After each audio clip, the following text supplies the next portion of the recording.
Hello, and welcome to our Lunar Reflections podcast, where we'll be journeying with the moon while Jupiter is in Cancer. Each month, we'll release an episode to coincide with the new moon, and today's episode is the moon in Taurus. I'm Tara, an astrologer from the UK. I'm Helen, an astrologer from Scotland in the UK. Great. And before we get started, obviously, because the moon's in Taurus, this is essential dignity territory. So I just want to do a little reminder for listeners about essential dignity, and it's how at home a planet is in a particular Mhm. sign, which measures its strength, its comfort, ability to act. And we started this podcast almost a year ago, when the moon was in Cancer. So the moon is the natural ruler of Cancer and is said to be domicile, and then its sister sign Capricorn is where the moon is said to be in detriment.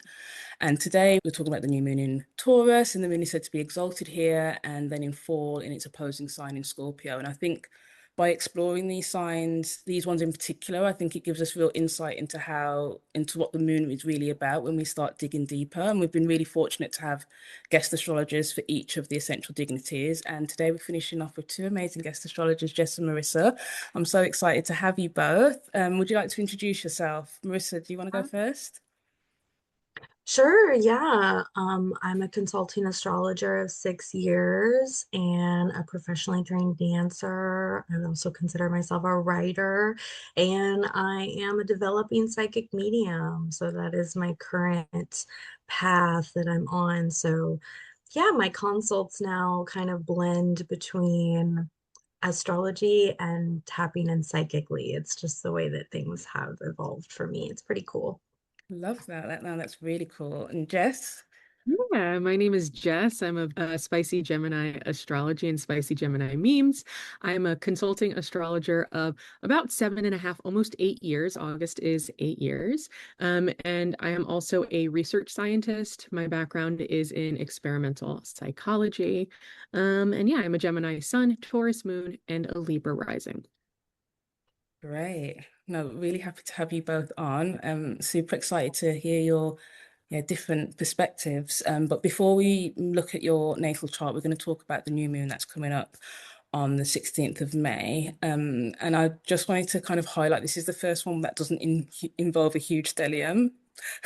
Like that concentrated energy has been intense, especially in the new moon charts, I think, but it's starting to dissipate now. So this moon's at 25 degrees, it's ruled by Venus in Gemini. And what I kind of noticed is not only is it going to be conjunct Mercury, it's going to be conjunct the newly ingressed Uranus, which has just moved into Gemini. And that's been in our Taurus house for the last 7 or 8 years. So I feel like this first new moon is going to be without the co-presence of Uranus in its sign, and it might feel like it's handing over the baton. It might be, I don't know, the necessary disruption that Uranus did in your kind of Taurus house. Like, what stability can this new moon bring, kind of in the wake of its departure? And then, I don't know, that Mars in Aries, even though it's averse, so it's kind of just like chilling to the side. I think it does support the groundedness of the Taurus new moon in the sense that there's like actionable energy as well. Like Mars is conjunct Chiron. I don't know. I always zoom straight into Chiron and to the second, almost the second. So Oh, I feel love like you have this story bubbling underneath about, I don't know, fear of taking action, feeling powerless. Again, linked to your Taurus house because we have Chiron moving there in June, and me and Helen have got our Chiron return. Sorry, Helen didn't want to remind you about it, but it's it. been playing on my mind.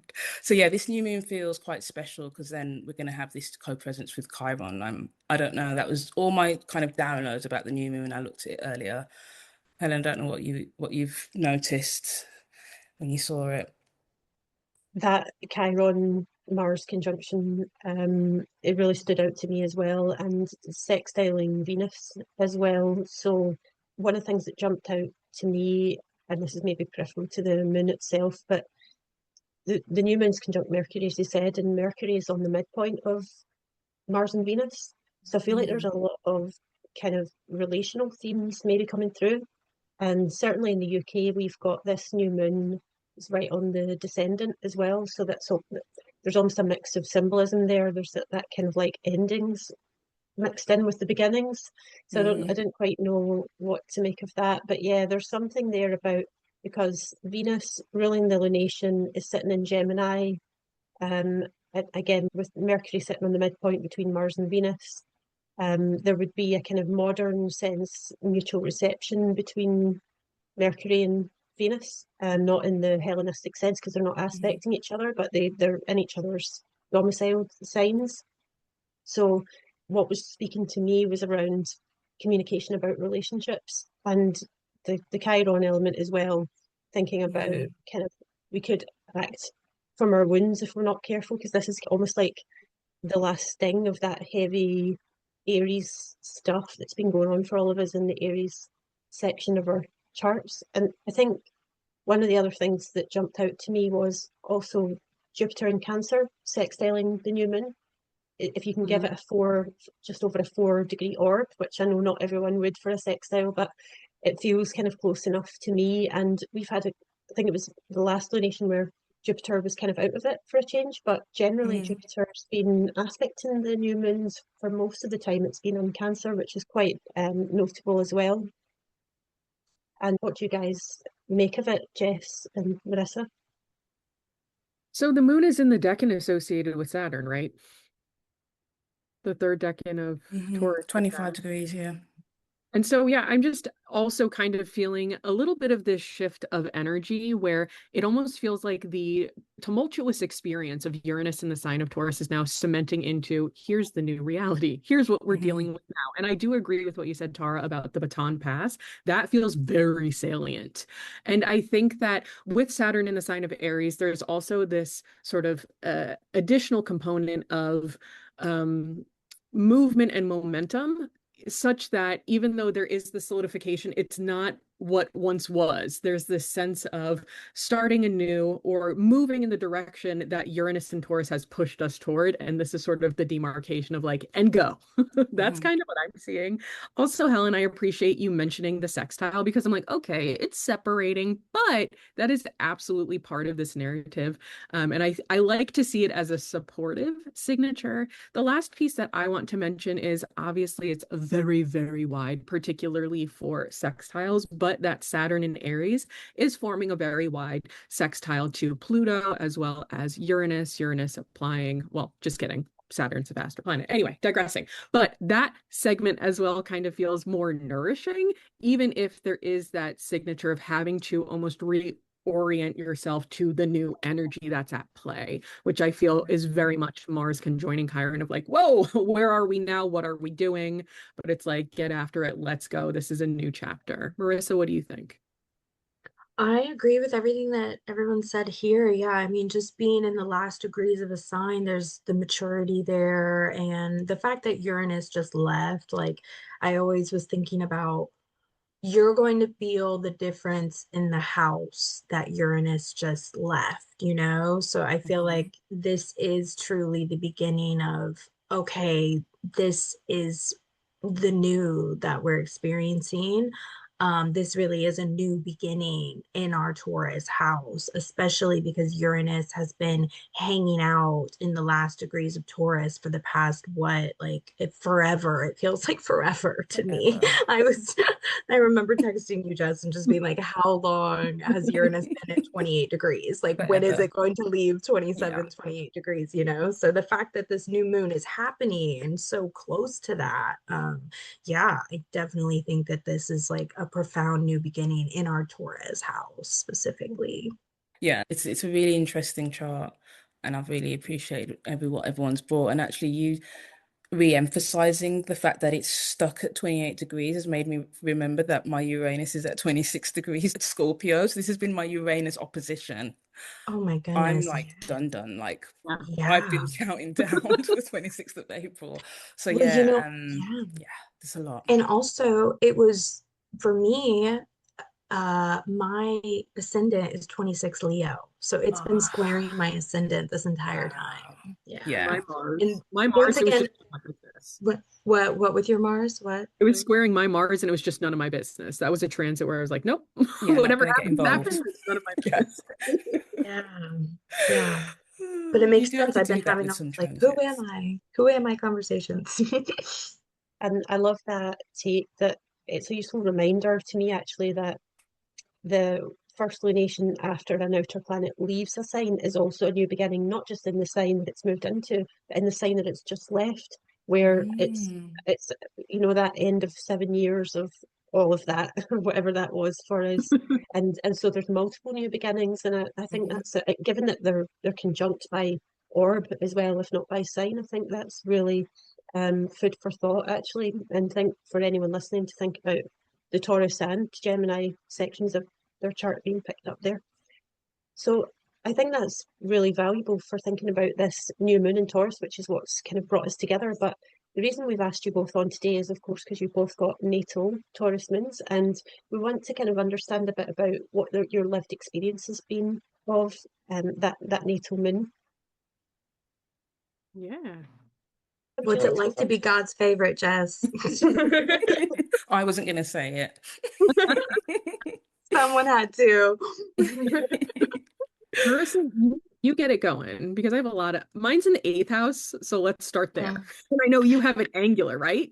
I do. So in Placidus, my moon is in my 9th house. But I've been doing whole sign for however many years now. I started off in Placidus, and I was really attached to my 9th house moon in Placidus. I was very proud of that. But in whole sign, my moon is in the 10th house. Yeah, my moon is, yeah, it's extra special in my chart, I guess. It is at the highest point of my chart. It's involved in 2 full grand trines, and I guess you could consider it like 2.5, almost 3 grand trines, with the moon, Mercury, Neptune, Saturn up in there. And it also is opposing Pluto in my 4th house. I have a moon Pluto opposition. And yeah, so my 12th house ruler is in my 10th, my moon. And I would say it's been a long and winding journey. So having my 12th house ruler in my 10th manifested in my early experiences as kind of darker characters and hidden enemies revealing themselves to me. So my moon is one of the only planets that's at the top of my chart. So it's kind of one of the only planets that can see anything. So my nature kind of exposes what's hidden. And so in childhood, it was like, whoa, I don't understand why all these people are showing the deep, dark sides of themselves to me. On top of that, having a moon Pluto opposition, I consider oppositions energy that we get from others. It's not really associated with me. So I don't really struggle with my moon Pluto, but I experience it through other people in terms of like jealousy and competitiveness and mother issues and that sort of thing. So it was my early childhood experiences were really difficult, and I was kind of taught not to trust humans because I was just kind of exposed to the bad stuff a lot. And then it took going through my Saturn return, I guess you would say, for me to understand my role in life, my purpose in life is bringing the darkness to the light. So literally the 12th house to the 10th, and being a spiritual practitioner. So when I was younger, I just always had this ability to give people advice and tap into what they needed to hear. And it wasn't until I got my own medium that I realized, oh, this is a gift that you have to share with others. So it's now I understand it more. There's more embodiment there. Yeah, so bringing the darkness to consciousness for people and working with sensitive topics, which goes back to the Taurus moon. I would say growing up, I was a sense of emotional stability for people. I read something once that was like Taurus moon can be an emotional doormat. So I feel like a lot of astrologers always talk about how amazing it must be to have an exalted moon. But the reality of it for me was that I'm so emotionally stable that a lot of people lean on me. So I would be the friend that everyone called for advice when they needed somebody.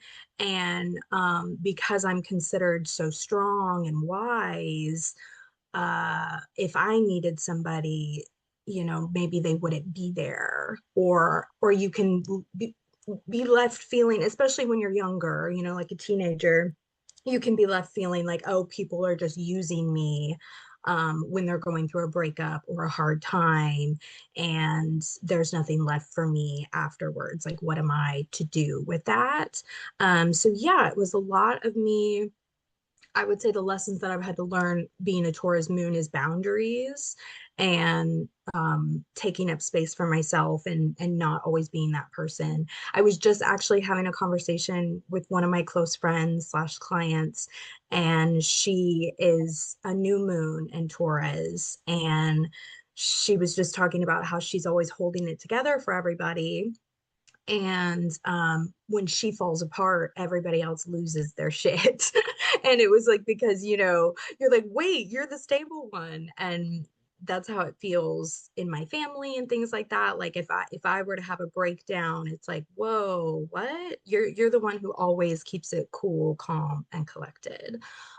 So yeah, those were my struggles when I was younger and developing and didn't know what these gifts were and that sort of thing. And having age now, I understand my place, and I use my Taurus moon as being a good source of stability in my line of work. So consults, dealing with sensitive information about people, and being able to be there for them. So yeah, transmuted it. I resonate with a lot of what you shared, Marissa. I just found myself like nodding my head, like, yup, that's the experience. My moon is in the eighth house. It does not matter the house system you are looking at. It is conjoining my ascendant ruler, which is Venus in the sign of Taurus, and my moon rules my midheaven. And just in terms of other aspects for general context, my moon is applying to a sextile with Mercury, and I do think that's very important just in terms of how it manifests, what my interests are, where my focus is. And I do also have that opposition with Pluto. And so my experience with the moon in Taurus, I think, is also informed a little bit by the 12th part of my moon, which is in the sign of Scorpio. And I didn't really layer that in until recently, but it's like, no, yeah, that's 100% part of the narrative, because I find my moon in the sign of Taurus is very private. Tara knows, but as we were prepping for this, I'm like, do I have to share my chart? Which is like so silly, but there is that level of like reserved protection I find with the Taurus moon in my experience. And similar to what Marissa shared, I was always the friend who was like, this is what we can do moving forward. Like, here are steps we can take in order to make sure everyone's safe and protected. And it's like, why am I acting like a mother with 5 kids at the age of 11? But that was always like the move. That was always the inclination. I also am the person who has like every medication imaginable, an extra change of clothes, anything anyone might need, I have it in my purse or in my car always. So this quality of prepared and ready to go, thinking ahead, is very much part of the narrative, pretty much in every way I show up. In terms of my work, I do use mixed significations for the eighth house because I live there and my parents live there and my husband lives there and my child lives, like, we are an eighth house family. And so obviously I endorse the idleness, the death, the partner's finances that are usually associated with the traditional significations. But I also find that it's a very rich place of exploration. It is a sphere of intimacy, not just at like the financial material level. And I do associate it with my deep passion for research in particular. My moon forming a sextile to Mercury, there is this quality of going deep, even in situations where it's not necessary. And so that could be going down a rabbit hole of research that just doesn't end. That's also Mercury and Pluto aspects, to be honest, though. But that can be getting to the core of a matter with a person, like really going deep into the emotional narrative of what somebody is experiencing, even when it's like, no, we could just exchange pleasantries and move along. And so a story that I've had to navigate is recognizing, discerning when it is appropriate to go into that space with people versus is when it's like okay to just be casual and simple and not take everything to the more extreme emotional exploration level. My moon Pluto opposition has been a little bit more feisty. I think Marissa's perspective of its other people and how they interact with you is really valuable and something that I want to unpack. But for me, there is that layer of like protection that becomes defensive that I've had to work very hard to integrate and to make meaning with. I think that on one hand, there is this quality of deep loyalty and wanting to tend to friends, partners, family, chosen family with like a ferociousness. But again, there's that level of like, okay, what is the sort of reciprocal nature of this connection? Is this appropriate? Those types of narratives are necessary to examine because it can veer into the direction of, is this controlling? Am I helping? Am I being compassionate? Am I caring? Or am I trying to organize the outcome of this circumstance in order to keep everyone safe? And that has been a real doozy to navigate, especially as I've entered into my 30s. And it's like, we are in control of very few things, actually. So, what can you sort of relinquish and allow to unfold as the fates determine? I I love love that. that. You've given me a lot to think about. Wow. Yeah, Yeah, thanks to I don't know where to start. There's so much there. Can I go back to Marissa really quickly? I love your definition of bringing the darkness to light and helping people. Like that just touched me so much because you do have that about you, and it makes perfect sense that you are in that type of field where you are able to, like, I really admire the fact that you've been able to turn something difficult, challenging into something so giving to others. I really appreciate you sharing everything you did about your moon. And I wondered if the ruler, because I've got the same as Virgo, your Virgo Venus in the second house, do you find that that is supportive in the sense that of, it's ruling and making aspect by sign? Oh, thank you so much. I really appreciate that.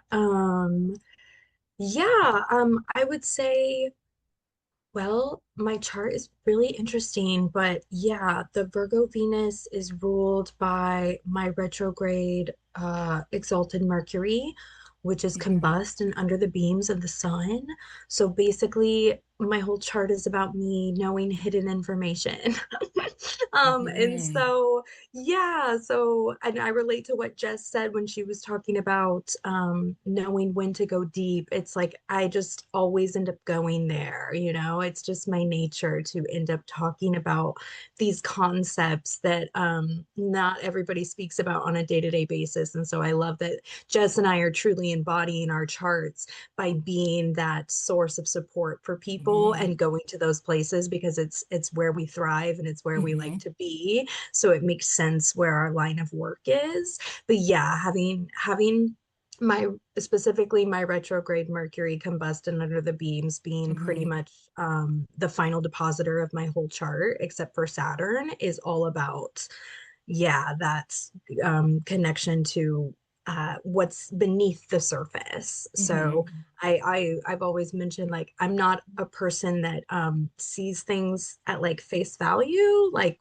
I don't see what people want me to see. I Mhm. always see what's under the surface. And Mhm. so that Mhm. goes back to the 12th and the 10th, which also goes back to the moon Pluto opposition and Mhm. people having very strong reactions towards me because not everybody wants to be exposed, you know? So when I'm walking around just being myself and being authentic and just existing, and then other people have strong reactions to that, it, you know, it could be they're put off their axis a little bit because I might see and sense things that they don't want me to see.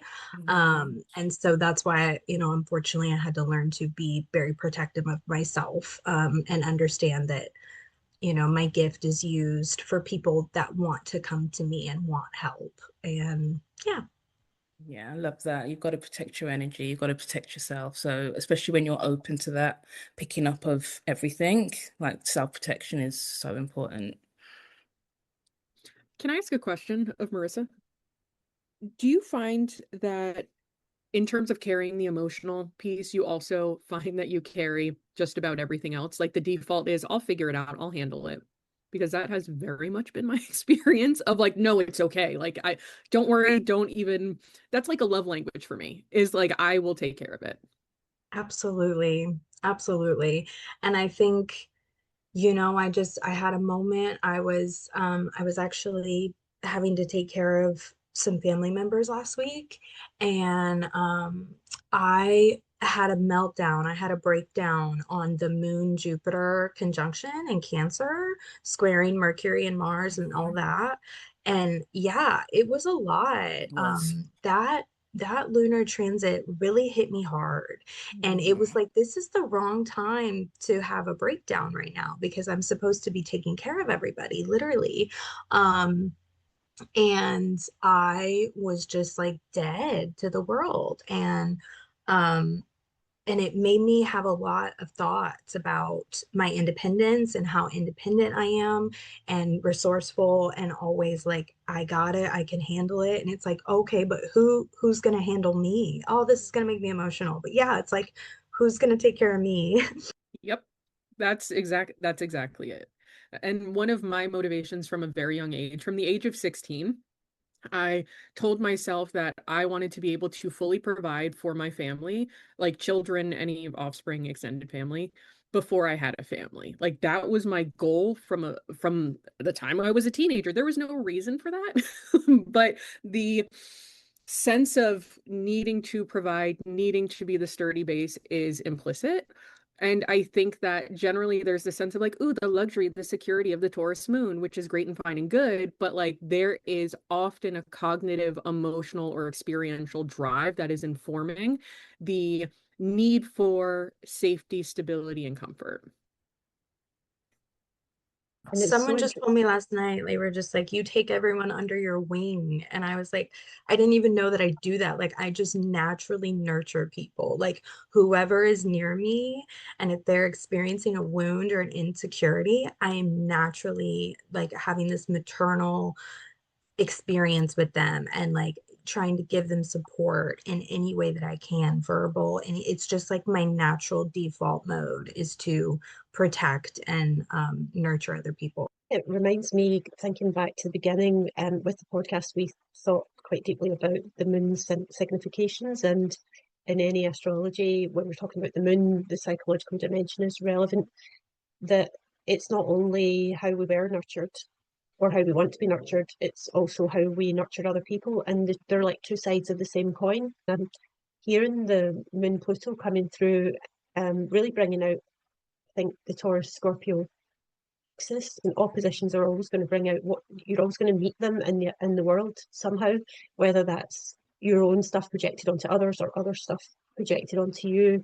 And I think that's something that it's interesting to reflect. A lot of the millennial generation with Taurus moons will have that kind of moon Pluto opposition, which is quite, I hadn't quite thought about before we came in here, but that's some really lovely reflections on that and just the depth of it in terms of that earthy moon that wants to care for people proactively in like a practical way, that thinks of detail and thinks of the embodied reality of being alive and looks to others' needs for that.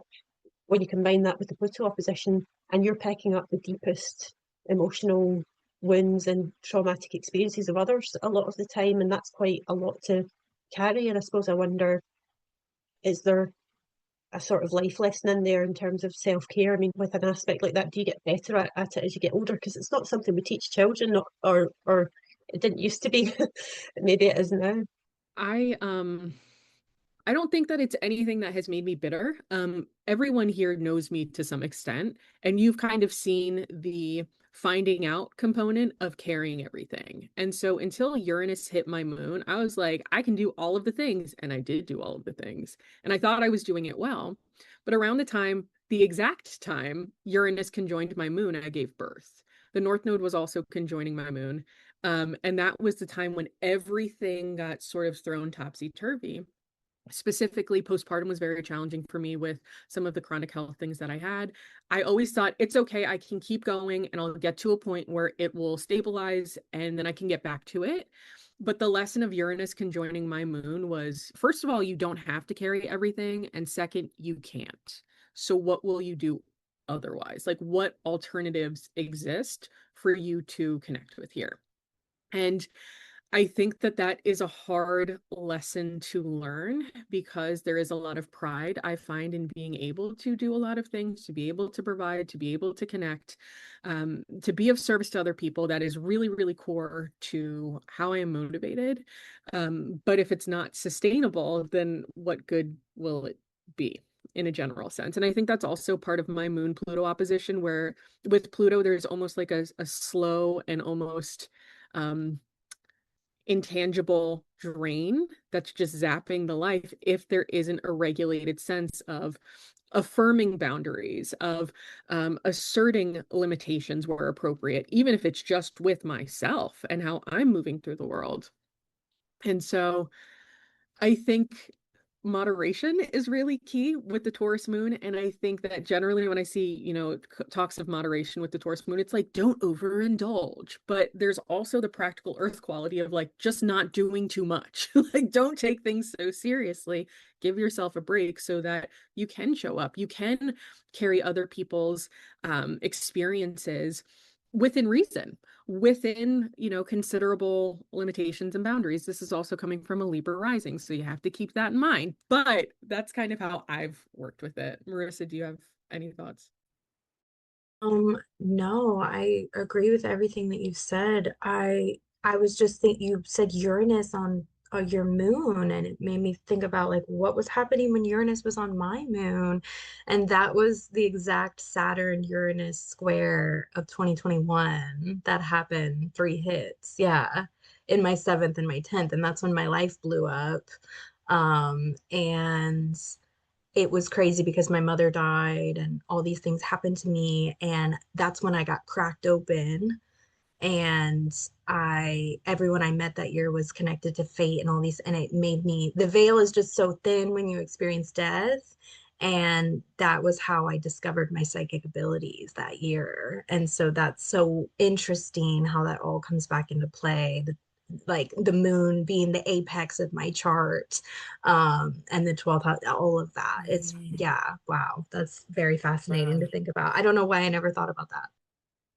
I love the fact that you're both reflecting on the Uranus transit and how, what was happening for both of you when it went over both of your moons, and just how loud that was for each of you in different ways. And I think whether you're traditional or modern, for me, if you have one of the outers aspect in your moon, you're going to feel it. There's no, like, you just can't deny that the presence that it has, and the fact that you've both got this moon Pluto. It's interesting what you said, Helen, because I've actually got a reading on Saturday, a Scorpio rising with Pluto in the first opposite her sun. So there's a lot of you with that. And it's interesting that that's coming up now while we think about this Uranus transit.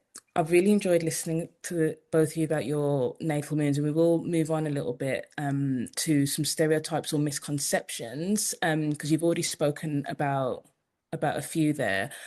But just doubling back to aspects to the moon, while you were both talking about that Uranus transit, I've actually got moon Uranus in my natal chart. And it was only when Uranus made the opposition that I realized I was neurodivergent. And I know that a lot of my neurodiversity, in terms of like the chaotic mind and how I can't ever really settle, is to do with that moon Uranus. And having that opposition has helped me, I don't know, just embrace the weird, embrace not fitting in and finding people like yourselves to kind of connect with. That was just what I was thinking when you were all talking. So I just wanted to share that. So you've spoken a little bit about what it's like to have your moon in Taurus. Are there any stereotypes or misconceptions that you haven't mentioned that you'd like to challenge today? Because we like to, on the podcast, talk about the archetypal overview of what a sign might look like, but the lived experience and the misconceptions a whole different bag, and we're really interested in hearing like what you think. Marissa?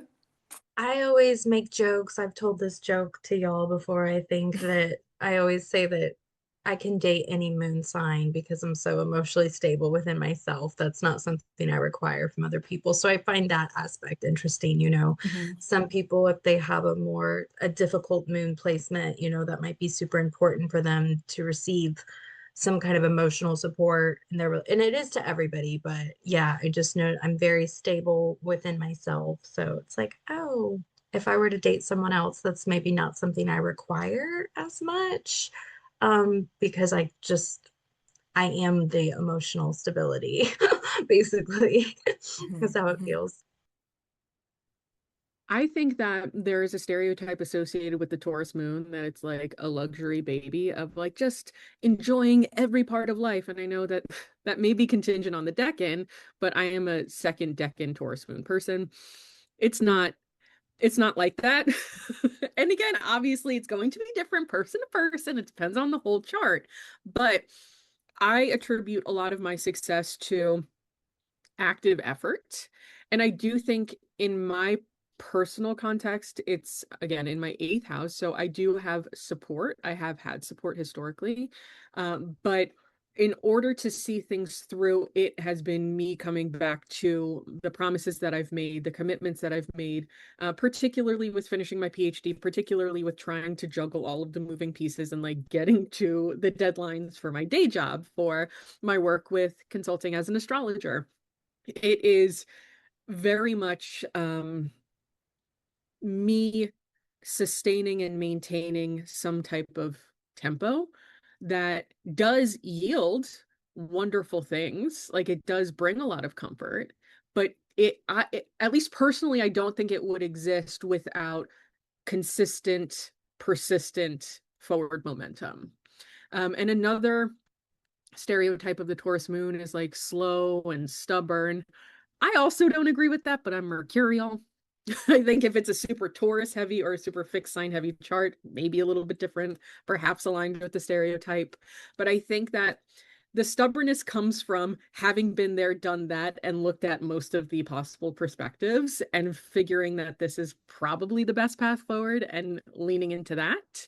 There's also the research component. Marissa is, of course, a Virgo. I'm a Gemini. So, like, we're also doing the mental work of figuring out why we are sticking with a viewpoint or why we are pursuing a particular path. But I think more generally speaking, when we look at the Taurus moon, the stubbornness and the slow movement is more a steadiness that is needed in order to again attain that level of comfortability, that sense of luxury that the Taurus moon so promises. Having a clear sight of where we want to go, what the end goal is, what plans we need to build in order to get there. All of those pieces are going on in the background, whereas everyone else is seeing us as stuck in our ways or super stubborn or our way or the highway. And so that's just my 2 cents there. I No, that love that, Jess. yeah. Yeah. I just wanted to piggyback off of that because I just Hmm. didn't want to forget everything that you said. But um, I guess the main theme here for me is like heavy is the head that wears the crown. Like that's really what it is. Like people want to say that it's really easy, but actually, like I feel like the main message is like we are such a source of support for people. Like it just goes back onto people leaning on us and being a cool head in a crisis. You know what I mean? Like it's more so like our energy is considered so stable that we are like there's a lot of responsibility on us. There's just a lot of responsibility that comes with having a Taurus moon, more so than I think people who obviously haven't experienced it. Like I just don't think that they understand that. That is where that really comes into play. Yeah, you were talking about second decan. And that connection there and us always like striving towards like what's next and everything. Yeah, it just, I don't know, all of that really resonates with me. There's an astrologer, Saturn and Honey, and she said something really interesting about the 10th house. And she was like, the 10th house is not what you were born with. The fourth house is what you were born with, it's where you came from. And your 10th house is what you need to learn and experience, right? And so Pluto is in my fourth house, and my 10th house is Taurus. That's where my moon is. So I did not grow up with luxury. I did not grow up with doing great things for myself. I grew up feeling guilty about indulging in things that feel good. So having my moon in Taurus in my 10th house has been me having to learn that it's okay to spend money on myself, and it's okay to get a massage or do nice things for myself. That's not necessarily, is this economical? Is this practical? So that's part of my lived experience with it in my 10th. Not to like derail, because again, the Gemini is going to start going, but very briefly, that just broke my brain. That perspective, because my fourth house is ruled by Saturn, my 10th house is ruled by my Taurus moon. So that's brilliant. Thank you for sharing that. I just wanted to say, I loved what you all said, but Jess, you talked about steady versus stubborn, and it made me think of Kira Ryberg, who always talks about the moon as needing homeostasis, like balance, and the fact that if you look at it through the lens of steadiness, that's what's going to achieve the balance. That's what's going to achieve the homeostasis. That's what's going to make your somatic world feel like it's comfort and it's safe. And that's what just pops into my head. I just really quickly, because I had a slightly similar thought to that, and when you were both talking about, that stereotype of slow and stubborn, it made me think of the fact that when you are stable, when you're like cool in a crisis, or just not panicking and not flapping, to other people who are panicking, that might seem like you're refusing to make a decision right this second, like I feel that needs to happen because I'm anxious in this moment.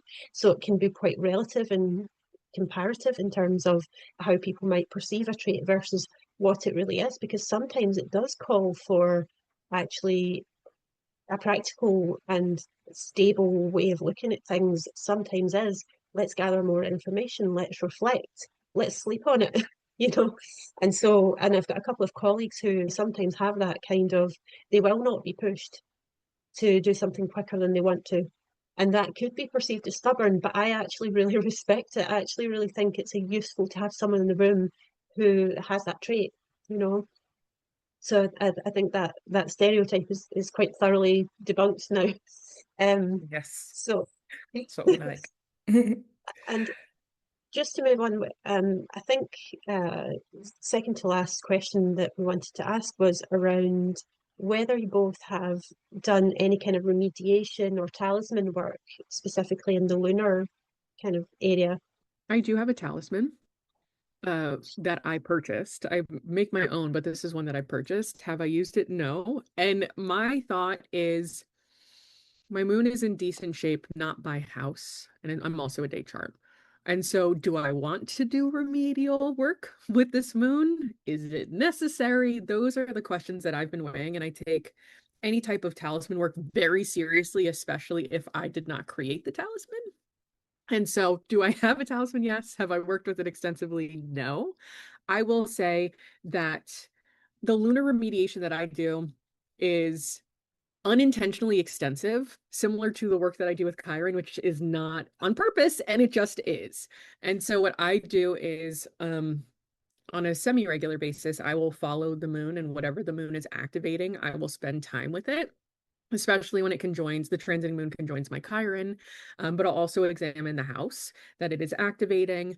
And again, I just kind of looked at it as what I was called to in ritual work in a general sense, but it is reflective, in my opinion, of an eighth house Taurus moon, aspecting Mercury, where I'm trying to understand these sort of reactive experiences that I'm going through by way of that transiting moon, which is reflecting what we are experiencing on a day-to-day basis. So that's the closest that I've worked with it, though I have not worked comprehensively with remediating the moon specifically. Yeah, I'm very interested in talismans, but I don't have any and I haven't worked with them. I would love some more education on that. But mine has been more so in the psychic realm and communicating with my spirit guides and asking for protection and boundaries and things like that. The moon is just so central in my chart. Once again, it's like pretty much the most, like one of the most important planets in my chart, and my purpose and my mission. So it's kind of like a daily kind of thing where it's like I need protection. Yeah, I think it's just something we go through life and we learn that we have these things and we have to learn from them and become self-aware. And so I had to learn that I'm extremely, extremely sensitive to all of my surroundings. And so having boundaries in place, the universe doesn't bother me with things that I don't need to be bothered with anymore, basically, because my Taurus moon is so central and important. And I will put other people before myself. And so the universe wanted me to put myself first. So there's a lot of strong, I would say, protection already around just not the right people coming towards me not being bothered with things that are not relevant to me and my purpose. And so I feel very grateful for that now. So I guess that's my lunar remediation. Wow, beautiful. I love that. Yeah, I've loved what you both said. That kind of intentional work is so special and grounding. And when you start developing that personal relationship with the cosmos, you really start to elevate. That's what I've been feeling the last year or so. So I love, love, love hearing when people talk about their stories and how they're connecting with Luna, which is like one of our faves. Now, just to end, you've already kind of given us a little bit of how you kind of work with the moon, but do you have any practical tips to working specifically with the Taurus moon during the lunar cycle? Every podcast episode, we just try and talk a little bit about what we could maybe do just easily day to day that could, yeah, support that really nice moon. I personally think superficially, if you want to lean into the Venus, I need you to Hmm. be creating. You don't have to be good at art. You don't have to have an outcome. Creating something that allows you to settle into your body and get into a flow state is perfect for the Taurus moon.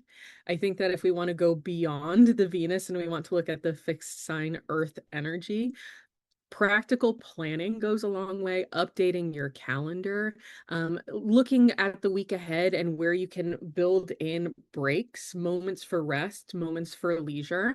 I think, especially, I'm in the States, there is no rest. You're supposed to be productive, you're supposed to go, go, go, go, go. That's not sustainable. That is not what we can do to flourish. And so, bringing in that ease intentionally is a wonderful way to honor the Taurus moon and also ultimately honor your body.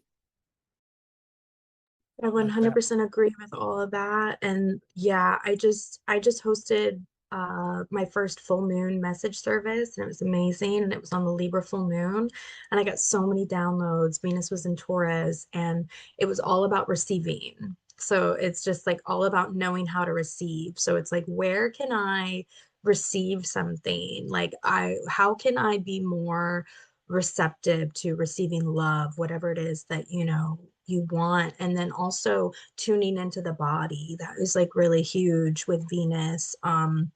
Listening to your body, like I don't feel like doing this anymore, or noticing when something feels good, noticing when something feels bad. And yeah, like you said, creating. I'm a dancer once again, like I have to do that. I have to move my body and physically like ground myself into my body because yeah, going back to spiritual work, it's so much about being in the higher chakras.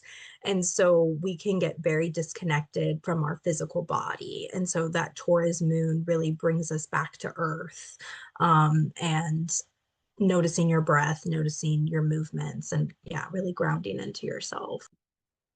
I love all of these, and we're going to actually collate all of these into like a guide for everyone. So we're going to have all of these into, if you're happy with it, we'll probably have to go out to everyone that was on there, but I think it would be great to just have all of these in one place. I've started doing beachfront saunas, and I've been specifically waiting for the moon in Taurus to do it. So you're relating back to the body, Marissa, is so, so true. And just being able to choose something where you are just centering back on yourself. I think that's really important. But yeah, I've had so much fun talking to you all. It's been so enjoyable. Yes, it's been a Thank you joy. Thank you so both. much for inviting me. And Me us. too. I'm so happy to be here, especially with Jess, like someone I love. Yeah, Like it's it's so cool so to have nice. you both together. Yeah, no, it's like the best, honestly, talking to y'all. It's been so much fun. Also, thank you for facilitating this. I am just so like smitten with the concept of offering this podcast while Jupiter is in the sign of Cancer. Perfect.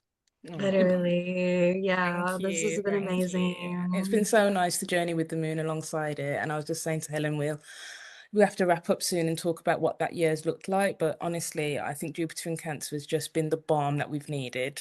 It's been the balm that saved all of the tough astro weather we've had in the last year. It's just been that one steady beacon of just support. That's Agreed. how I see it. And just Absolutely. thank you so much to you both. I think it's just been a really rich exploration and really deep, probably befitting your Pluto aspects with your moon, but also just in-depth explanation of the moon in Taurus. And I'll take some of those hints and tips forward, I think, for when that transit comes around, because I always experience it as a bit of a relief after Aries moon, which is a little bit kind of intense. And just before we wrap up, where can anyone that's listening find out more about both of your work? Do you have any websites or social media that you'd like to mention? Yeah, marissaleeastrology.com. You can find me. I'm Marissa Lee Astro on all platforms. I'm evolving. Who knows what I'll be as it moves forward because I offer more than just astrology now. But yeah, that is definitely where you can find me. Yeah, and you can find me at spicygeminiastrology.com. That's where you can book readings. I'm Spicy Gemini Memes and Spicy Gemini Astrology on Instagram, and then Spicy Gemini on Blue Sky. Why are there so many handles? Who's to say? I am a Gemini. This is what it is. But that's where you can find me. Also on Substack, one of those names. Yeah, I'm on Substack now too. Yay. Well, thanks again to you both, and thanks to our listeners as well for being with us and bringing their attention to this topic. Yeah, we'll see you So, next time when we continue with the moon in Gemini. Bye, everyone. yeah, bye. Bye.